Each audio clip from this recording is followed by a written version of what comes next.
Goeiemôre vriende, vandag is donderdag 6 November 2025. Mag julle sommer net 'n lekker dag hê vandag. Kom ons raak net so 'n bietjie stil.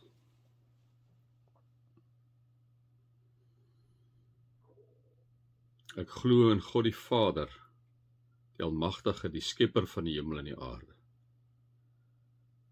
Jesus, ek glo in U as die enigste Seun van God, ontvang van die Heilige Gees, gebore uit die Maagd Maria, wat gelei het onder Pontius Pilatus, gekruisig is, gesterwe het en begrawe is, ter helle neergedaal het, vir my, vir ons.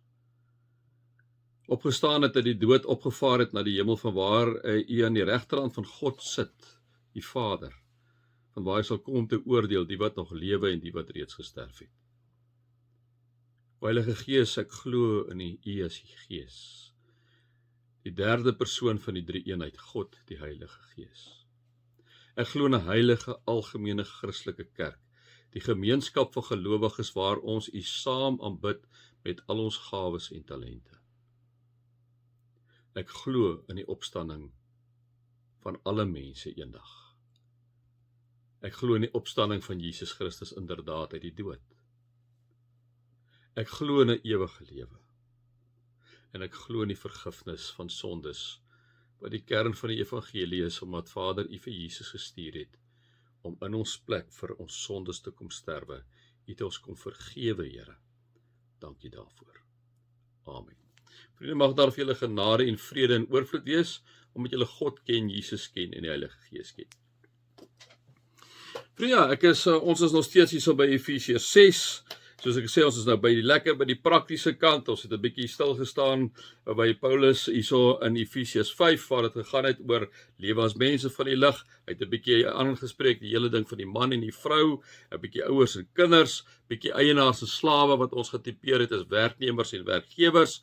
En dan is ons nou hierso by vers 10, waar ons gister vir mekaar gesê het, soek julle krag in die Here en in sy groot mag. En dan vers 11. Trek die volle wapenrusting aan wat God julle gee, sodat julle op julle pos kan bly. Ondanks die listige aanslae van die duiwel. Ons stryd is nie teen vlees en bloed nie, maar teen elke mag en gesag, teen elke gees wat heers oor hierdie sondige wêreld, teen elke bose gees in die lig. Vriende,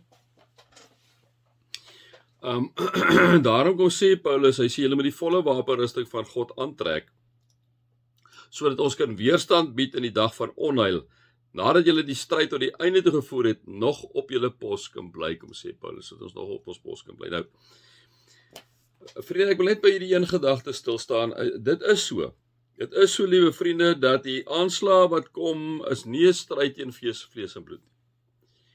Dit is teen die bose geeste in die lig. En vriende, as hoe meer en hoe meer ek luister na mense oor die media, waar wie dit ook al is, wat anti-Christus is. Nie net, party sal nog sê, ja, maar hulle glo in Jesus en so aan. Of hulle glo dat daar is so iemand soos Jesus, maar hulle glo nie regtig dat hy God is nie. Vriende, die oomblik wanneer daai goed inkom, dat julle weet, dit word nie gedryf deur God nie, dit word gedryf deur die boosheid in die lewe, né? Jesus is die weg, die waarheid in die lewe. Vriende, 2025 jaar terug is Jesus gebore. Ons vier dit nou in hierdie adventtyd weer.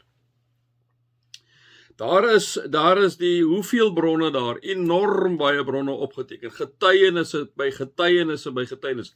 En vriende, baie van die mense wat anti-Christus is die heeltyd besig om daai goed aan te val, né? Om daai bronne aan te val. Hulle wil hulle eie ding verdedig, maar hulle val daai bronne aan die heeltyd. Hulle probeer dit diskrediteer.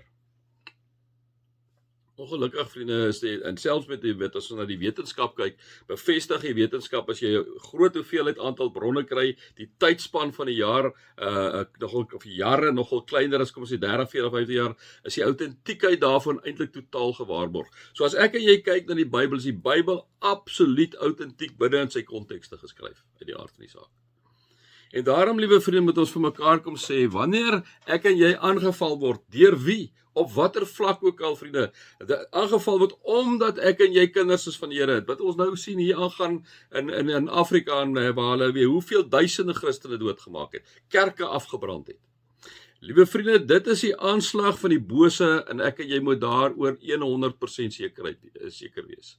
Die bose is live en wel. Vriende, hulle sal ons aanval. Dis hoekom ek altyd vir julle sê, ons land is ons eintlik nog nice, ons het ons probleme. Maar vriende, daar's nie hierdie godsdienstgoeders nie, want die oomblik wanneer hierdie godsdienstgoed kom, dan het ek en jy groot probleme, né? En daarom is Paulus so wanneer hy kom sê, ons stryd is nie teen vlees en bloed nie, maar teen elke mag en gesag, teen elke gees wat heers oor die sondige wêreld, teen elke bose gees in die lig. En vriende, ek en jy moet dit besef, waar ek en jy by die werk staan, jy help nie, jy kyk na Piet en Jan en Koos nie.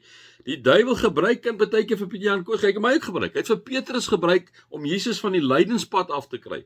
So ek en jy moet wakker wees wanneer ons met mense omgaan en daar's moeilikheid daar. Kyk net, evalueer, staan 'n bietjie terug en sê, Here, is dit nou Piet of Sandra of is dit nou sy of is die duiwel besig om haar te gebruik? Want dit kan ook gebeur. Net soos wat hy Petrus gebruik het om vir Jesus van sy weg af te kry. Maar vriende, boonbehalwe die mense wat nog kinders van die Here is, die duiwel baie keer gebruik om 'n bietjie ver van die Here af is, kry jy definitief aanvalle teen die feit dat daar 'n drie-eenheid is. God die Vader, God die Seun, God die Heilige Gees. Kom daar 'n geweldige stryd, liewe vriende, omdat ons glo dat Jesus is die weg, die waarheid en die lewe. Ons val nie ander mense aan nie, hulle val ons baie keer aan. It's amazing, né? So die stryd is daar, liewe vriende, die aanslag is daar, en die aanslag inderdaad, as ons nou op Openbaring gaan kyk, wat 'n meer dokument amper half op sy eie is, né, moet ons vir mekaar kom sê, vriende, ek en jy gaan aangeval word. Die bose wil nie hê dat ek en jy vir Jesus moet aanvaar en moet aanbid as die alkanaal na die Vader toe nie. Mag die Here ons help, vriende, dat ons hierdie stryd eintyd sal volvoer, né? En dat die Here ons daarmee help, en daarom kom Paulus en gee natuurlik nou die wapens, die wapenrusting van God, maar dit sal ons volgende keer hanteer. Mag julle God se liefde ervaar, Jesus se genade ervaar en die Heilige Gees se teenwoordigheid ervaar.